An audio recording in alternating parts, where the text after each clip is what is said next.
Hello, I'm Esther Githu-Yuat. It's Tuesday, September 5th. This is Africa 54. UN Secretary General António Guterres on Tuesday told delegates attending the inaugural Africa Climate Summit in Nairobi that developed nations have to take responsibility for their role in rising global temperatures that have caused the climate crisis. Niger's junta-appointed Prime Minister says France's withdrawal from the country is expected very quickly as relations between the country and the former colonial power deteriorate. And in our health report, the World Health Organization says climate change is expected to cause approximately 250,000 additional deaths per year from malnutrition, malaria, diarrhea, and heat stress between 2030 and 2050. All this and much more coming up on today's Africa 54.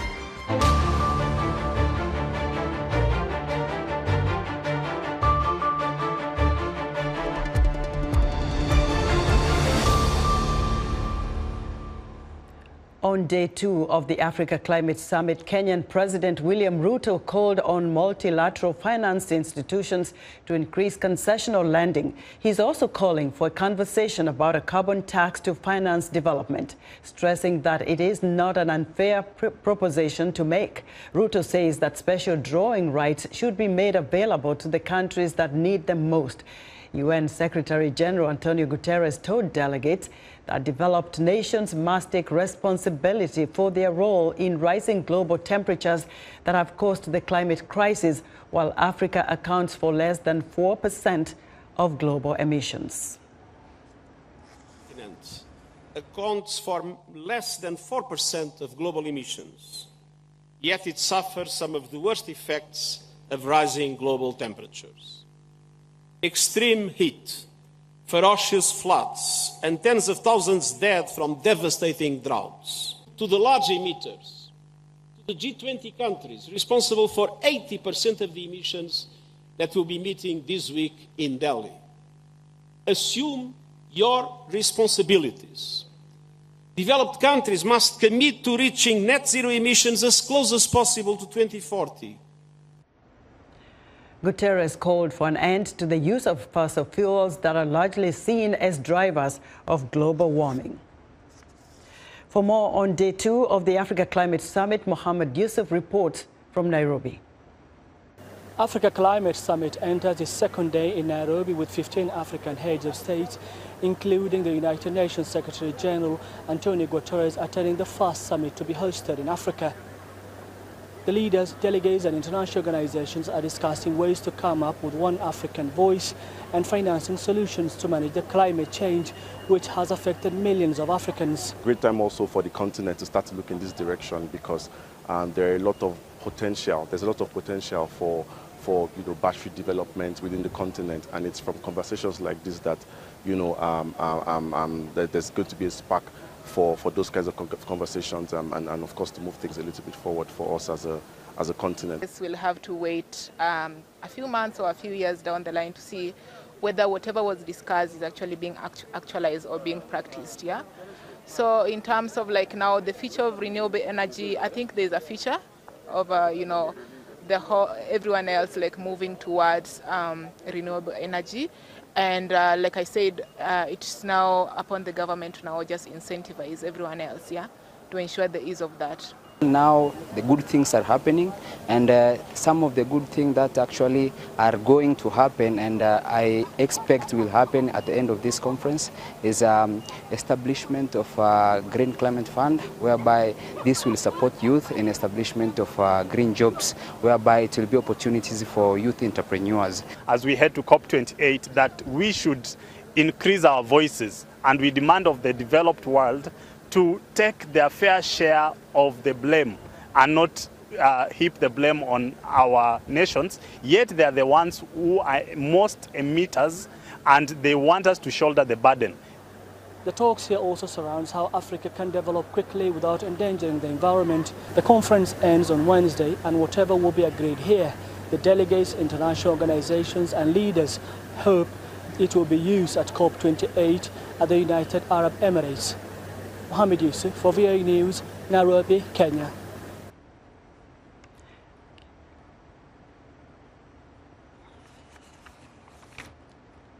Kevin Gallagher, a professor at Boston University, spoke on various panels at the summit and tells VOA's Carol Van Dam he and his co-authors point out in a new report that due to multiple external shocks after the COVID pandemic started, sub-Saharan African countries in particular need huge debt relief to meet the Paris Agreement climate targets. Right now, according to other estimates, African countries need to mobilize about 10% of GDP a year to respond to climate shocks like the floods in Nairobi and in Nigeria and in Durban earlier this year, or the droughts that are plaguing a lot of the countries in the region and making it difficult for them to export. They need to be able to finance buffers and climate resilient agriculture and so forth.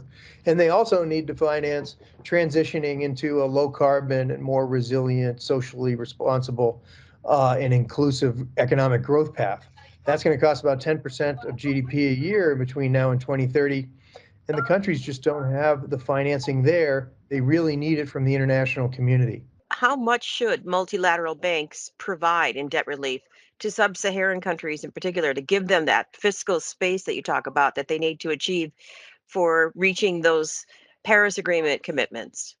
Yeah, we estimate that only 10 countries in the entire continent have the foreign borrowing space that would allow them to finance their climate finance needs on an annual basis.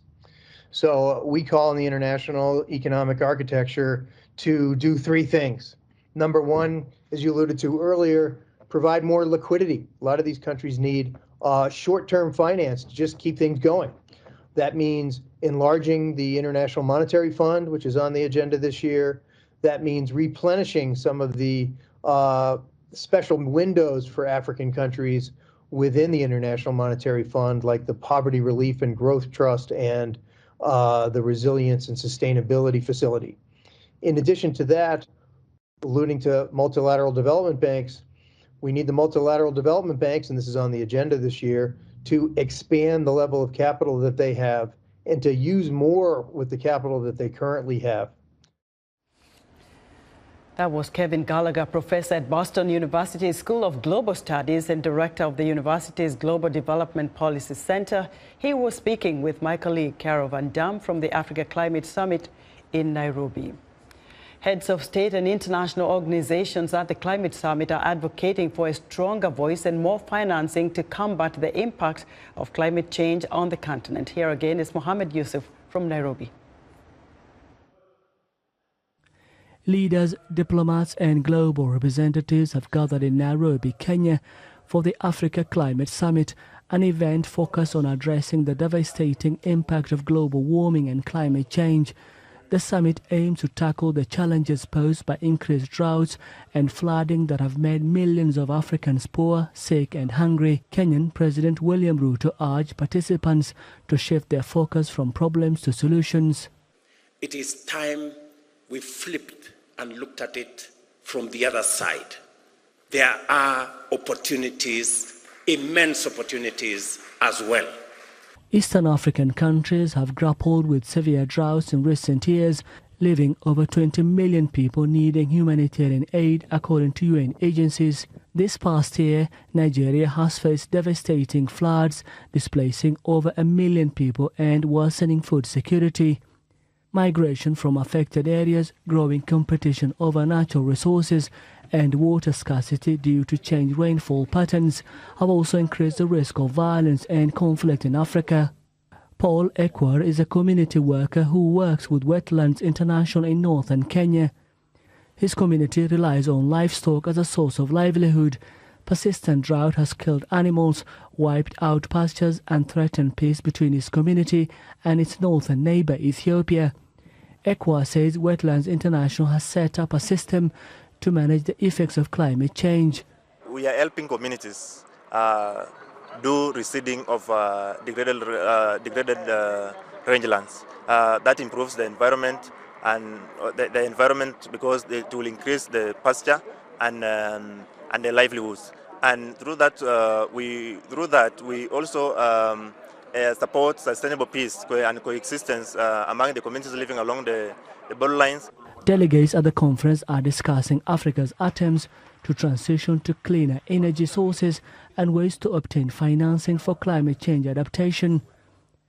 African countries have consistently called for developed nations to contribute greater funding to combat the adverse effects of unpredictable weather patterns. Frederick Kwame Kuma of the African Wildlife Foundation says Africa can use its natural resources as a bargaining chip in the negotiations. Our biodiversity, like I said, is a third of the world's biodiversity asset. That's a carbon sink, which we should build upon. But we should also use it to have this conversation about what should the world give us to protect the resources we have. The conference will conclude Wednesday with the outcomes and reports shaping the statement that African heads of state will present at the 2023 UN Climate Change Conference, known as COP28, in the United Arab Emirates. Mohamed Yusuf, VA News, Nairobi, Kenya. Now to West Africa, the withdrawal of French forces from Niger is expected to happen very quickly, according to Niger's junta-appointed prime minister. Deteriorating relations between the West African country and the former colonial power appears to be the reason. David Doyle has this report. Niger's junta-appointed prime minister has said that he expects French troops to begin withdrawing from the country soon. Ali Mahman Lamine Zain was speaking at a news conference on Monday amid a large protest at a French military base in the capital, Niamey. The government has already denounced the agreements that allow them to be on our territory. They are in an illegal position, and I think that the exchanges that are underway should very quickly enable these forces to withdraw from our country. Anti-French sentiment has been rising since Niger's military coup in July. However, relations soured further last week when France ignored the junta's order for its ambassador to leave the country. Niger has also cut military coordination with French forces that it had previously worked with to fight jihadist militants. Here's protester Seydou Souley Ali outside the French base on Saturday. If they won't leave, we're here. We're going to stay, even if it's 100 years. We're going to stay here. We are determined, and France will leave. At the news conference, Zain also said that talks with West Africa's regional bloc were ongoing. ECOWAS has slapped sanctions on Niger. It also threatened military action as a last resort to restore constitutional order, prompting the closure of Niger's airspace. On Monday, Niger's military leaders reopened airspace to all commercial flights, without immediately giving a reason for lifting the ban. That was David Doe of Reuters reporting.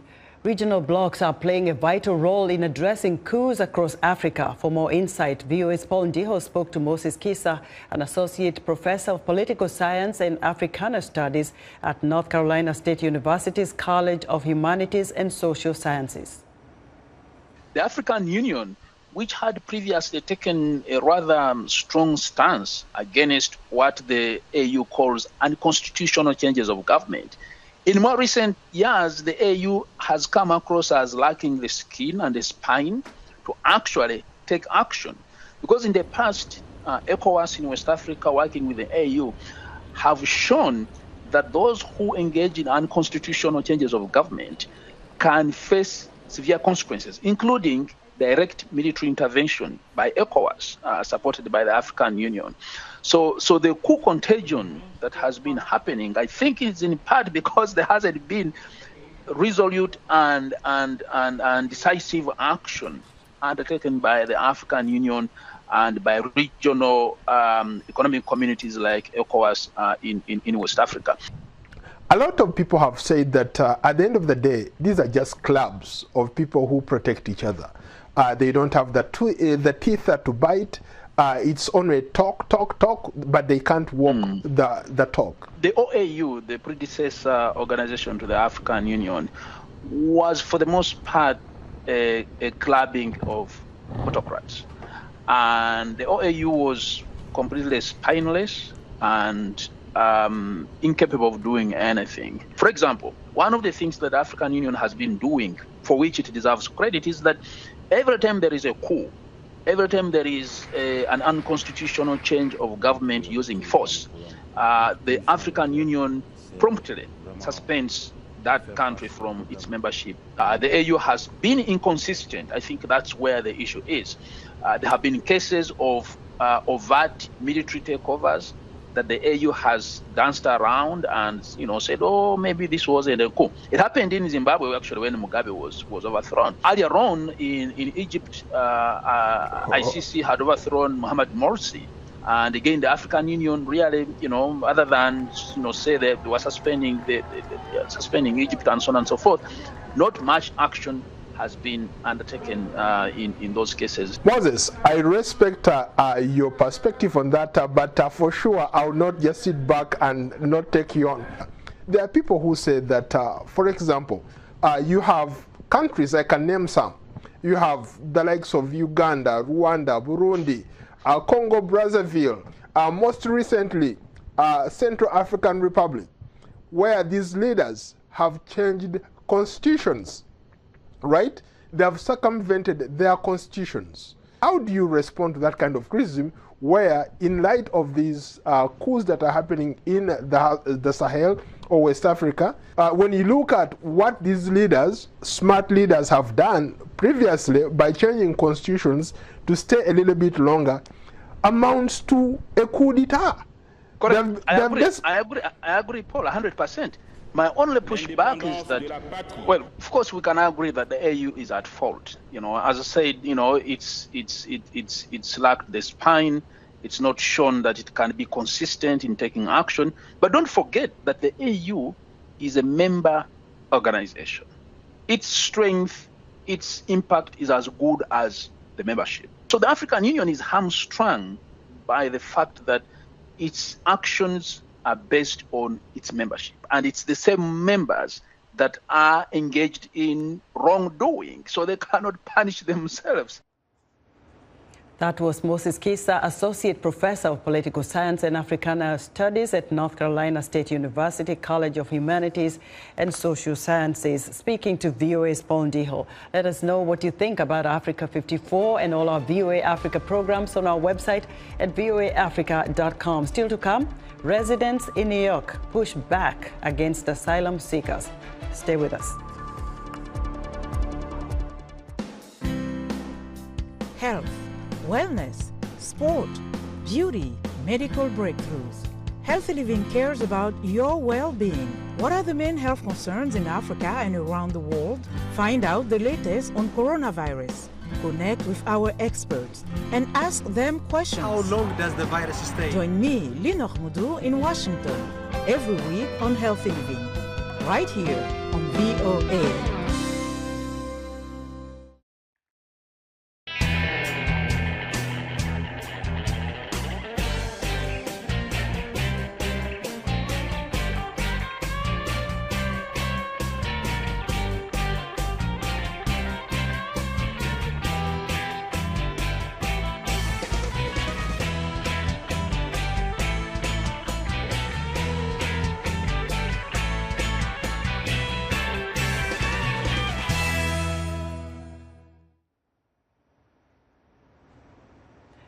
In other news, rail riders in Lagos are getting relief following the official launch of commercial operations from the Lagos Blue Line Rail Monday. The start date, which had been postponed multiple times, is expected to ease the burden that riders face in the state of 20 million people. Lagos has become synonymous with chaotic and often frustrating traffic congestion. Nearly 60,000 asylum seekers are in New York City's care. Some of them have no choice but to sleep out, and some residents don't want them there. Nina Vishneva has this story narrated by Anna Rice. Patriotic prints, chants, and signs. This is what it's been like in Staten Island in New York City.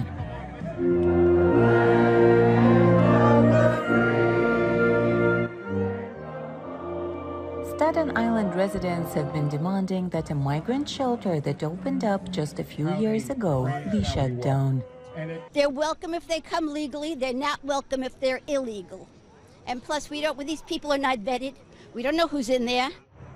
But everyone in this shelter is here legally. They have been processed, photographed, fingerprinted, and entered into the Immigration and Custom Enforcement's list of people requesting asylum. All over New York City, old gyms and hangars are being converted into migrant shelters as the city struggles to deal with a huge influx of migrants. In Midtown Manhattan, migrants are sleeping on the sidewalk as the Roosevelt Hotel, turned into a shelter, tries to accommodate everyone who has arrived or been sent from the Mexico border by Texas Governor Greg Abbott. One protest took place outside the home of New York City Mayor Eric Adams, who says the federal government should help handle the crisis. He is also pushing for migrants to get work permits quickly. I have heard it directly from all the asylum seekers I've spoken with. They want to work. There's nothing more anti-American than not letting people work. Protesters say they will continue to demand the migrants are moved out of the former school-turned-shelter. So far, no official decision has been made by city authorities, as New York continues to struggle to accommodate migrants that keep coming to the city. For Nina Vishnova in New York, Anna Rice, VOA News. It's time for Health segment, and joining us now is Africa 54 health correspondent Lino Mudu with news on how climate change affects health. Hello, Lino. Hello, Esther. Hello, everyone. The World Health Organization says climate change is expected to cause approximately 250,000 additional deaths per year from malnutrition, malaria, diarrhea, and heat stress between 2030 and 2050. People most at risk include populations in low and middle income countries, children, older populations, and those with underlying health conditions, with severe implications for women and girls' sexual reproductive health and rights. David Mutabazi in Kigali, Rwanda, highlights how climate change is causing some challenges in the country. A story narrated by Grace Onyenubi. Rwanda is experiencing the impact of climate change. Official data reveal that floods, increase in temperature, and landslides are major challenges in the small, landlocked country. There are many consequences, and the health impact is undeniable. Dr. Amil Nzayizenga is a health practitioner at the Kibagabaga Hospital in Kigali. As a medical doctor, I believe that climate change plays a big role in affecting humans' daily lives. I can explain it this way, with a recent example of the tragedies we faced as Rwandans a few months ago, whereby the citizens of Rusizi and Rutsiro districts were hit by severe flood disasters. The calamities claimed a lot of lives, and it was all a result of climate change and global warming. Many people, especially those with asthma problems, are badly affected by winter season, more than it is normally. Experts say nature as well as human activities are to blame for climate change. They say natural processes such as volcanic eruptions have affected the Earth's climate, and with industrialization, human activities have released large amounts of carbon dioxide and other substances into the atmosphere, which has changed the Earth's climate. Before, here in Rwanda, during the summertime, the highest temperature we're used to have been 31 degrees Celsius at maximum. But today, there's an increase of 1.8 degrees Celsius, whereby now we reach 32 or even 33 degrees Celsius in warm season. The more humankind gets developed and civilized in terms of innovation in different sectors, people have found themselves in some activities such as deforestation, which finally led to climate change problems, not only here in Rwanda, but even everywhere else around the world. Rwanda has taken some steps to address the impact of climate change, including setting up the Green Climate Fund and supporting innovations in health and other sectors. September is Worldwide Sickle Cell Awareness Month. About 300,000 children are born with sickle cell disease every year, according to the World Health Organization. Sickle cell anemia, a red blood cell disorder, is one of the most common genetic disorders in the world. The condition is more prevalent in certain ethnic groups, including people of African descent, as well as of Middle Eastern, Asian, Indian, and Mediterranean descent. Joining us us to tell us more is Daniel Roy Odor, the Executive Director of the Uganda Sickle Cell Rescue Foundation in Kampala. Welcome to the show, Daniel. First and foremost, let me ask you this. How much of a challenge is sickle cell disease for patients? And help us understand a little bit what it is.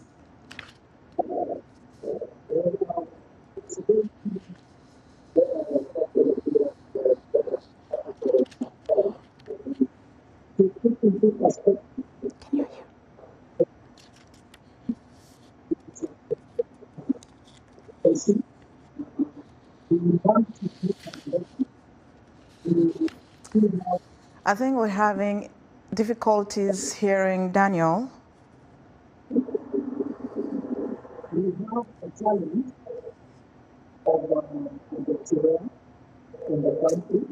So unfortunately, I think this audio is not very well. I cannot hear him very well, unfortunately. But let me tell you this, the Sickle Cell Rescue Foundation is an organization that I kind of went over their work and see what they are doing on the ground. And they're doing very good work in terms of raising awareness about sickle cell disease, which is a blood disorder that affects people, as I mentioned earlier, of ethnic descent, especially in Africa. A lot of children suffer from it. They grow up with that disease, and many people do not survive it. So it's good to see that some people on the ground are really working to raise awareness and support. And when you talk to the doctors, normally, what do they say this comes from, and what can be done really to stop it? Is there a cure, or what happens? Well, there's no cure, but there's a way to treat it, to manage the disease. And actually, recently, there's been a research where scientists discovered a way to genetically perhaps modify